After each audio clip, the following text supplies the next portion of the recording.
Claro que em conflitos que a gente acaba vivendo no nosso dia a dia, a gente sempre se pergunta como é que a gente reage a certas situações. Nós tivemos recentemente o atentado lá no SAAI, onde 2 profissionais de trabalho tiveram um conflito, um pegou a retroescavadeira e matou o outro.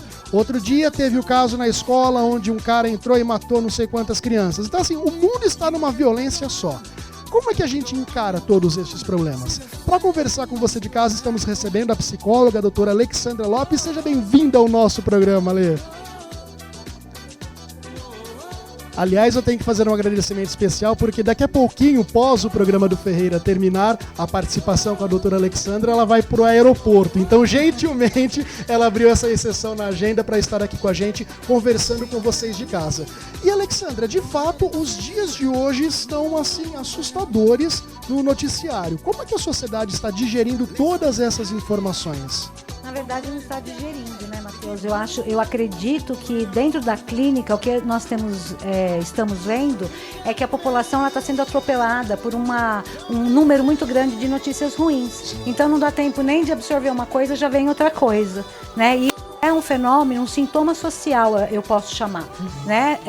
Onde nós estamos assistindo à falência das instituições, principalmente por conta de uma agressividade exacerbada, que é um fenômeno social e econômico. Inclusive, agora que você citou uma das instituições, vamos trazer a escola, que sempre foi aquele ponto onde tanto pais, inclusive alunos principalmente, sempre tiveram o máximo do respeito.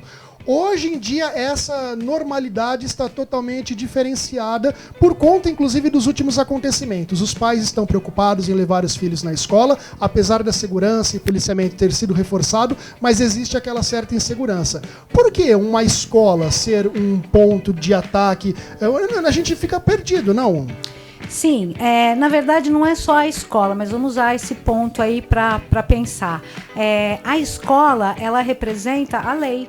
Né? Então, assim, a queda dessa identidade de lei, de frear impulsos, né? Do respeito ao pai, o juiz, o magistrado, o que ele representa quando você está no tribunal? Um pai. Então, isso está se perdendo. Né? As pessoas não têm mais esse referencial. Né? E isso está ajudando com que as coisas se desencadeiem de uma forma... controle, posso falar. Alexandra, nós tivemos aí recentemente o caso lá no SAAI, onde 2 profissionais de trabalho, um matou o outro com uma retroescavadeira. Acho que esse foi, por ser aqui na cidade, foi o mais impactante, o que mais chocou toda a sociedade. Não que o da escola não tenha também nos deixado aterrorizados. Mas o que leva um companheiro de trabalho, não neste caso em específico, porque agora tem uma nova denúncia que o Ministério Público vai estar apurando mais logo em breve, de que parece que tinha uma denúncia feita pelo cara que morreu, enfim, essa notícia ainda vai caminhar mais um pouco para frente, acredito eu. Mas o que leva um colega de trabalho ir e matar o outro, assim, na maior naturalidade? Olha, Matheus, não é só por ser um colega de trabalho, mas assim, a gente parte da premissa que Freud já dizia isso, né? Que nós temos as 2 forças dentro da gente, uma força criadora e uma destruidora, que ele chama de pulsão de vida e pulsão de morte.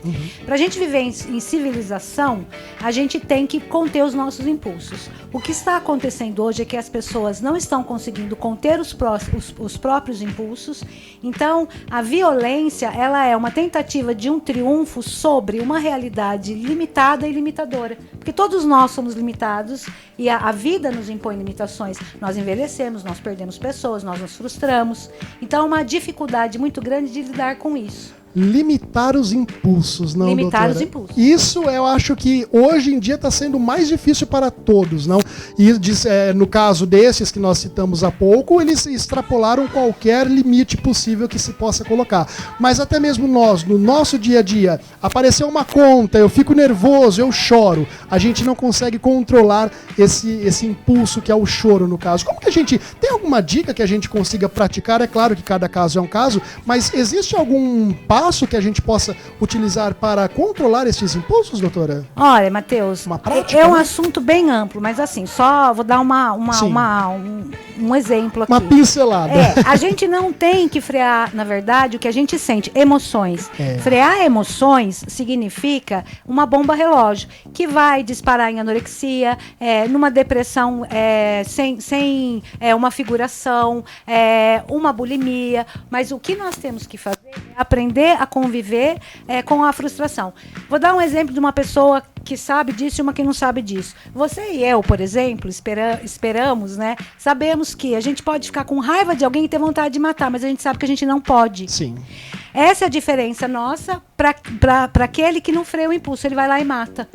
Entendi. Entende? Então é isso que está acontecendo. São pessoas que isso também tem a ver com o momento que nós estamos vivendo, muito voltado para a tecnologia, a subjetividade assim, muito castigada, né? Nós estamos perdendo muito com isso.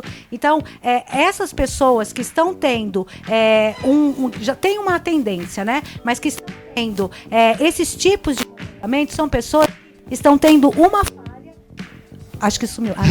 Estão tendo uma falha na forma de entender o outro. Porque o processo que humaniza a gente é saber que existe eu, existe você, existe um coletivo. Sim. E um respeito. E nada como uma boa conversa para não resolver qualquer problema, não, Alexandra? Exatamente. Eu acho que a forma de equilibrar, só para fechar a pergunta que você me fez, é a gente domar os impulsos. Então, o que a gente precisa fazer? A gente precisa investir em relações amorosas, afetivas, em vínculos afetivos saudáveis. Essa é a forma, porque daí equilibra essa pulsão de morte que todos nós carregamos. Tá aí para você de casa, a doutora Alexandra Lopes, sempre disposta e disponível a conversar e esclarecer os pontos mais cruciais que a gente acaba atravessando no nosso dia a dia. E eu repito, gente, toda conversa ela é fundamental e ela resolve sim qualquer problema. Converse antes de qualquer atitude. Pense melhor antes de qualquer atitude, porque uma atitude mal pensada, mal colocada, mal expressada pode trazer prejuízos irreparáveis. Então, pense muito bem antes de fazer qualquer coisa. Doutora Alexandra Lopes, muito obrigado mais uma vez pela presença, pela visita. Uma boa viagem. Obrigada. E volte quando estiver de volta em São Carlos. Com certeza. Muito obrigada. Viu? E daqui a pouquinho a gente continua ao vivo o nosso programa para você de casa.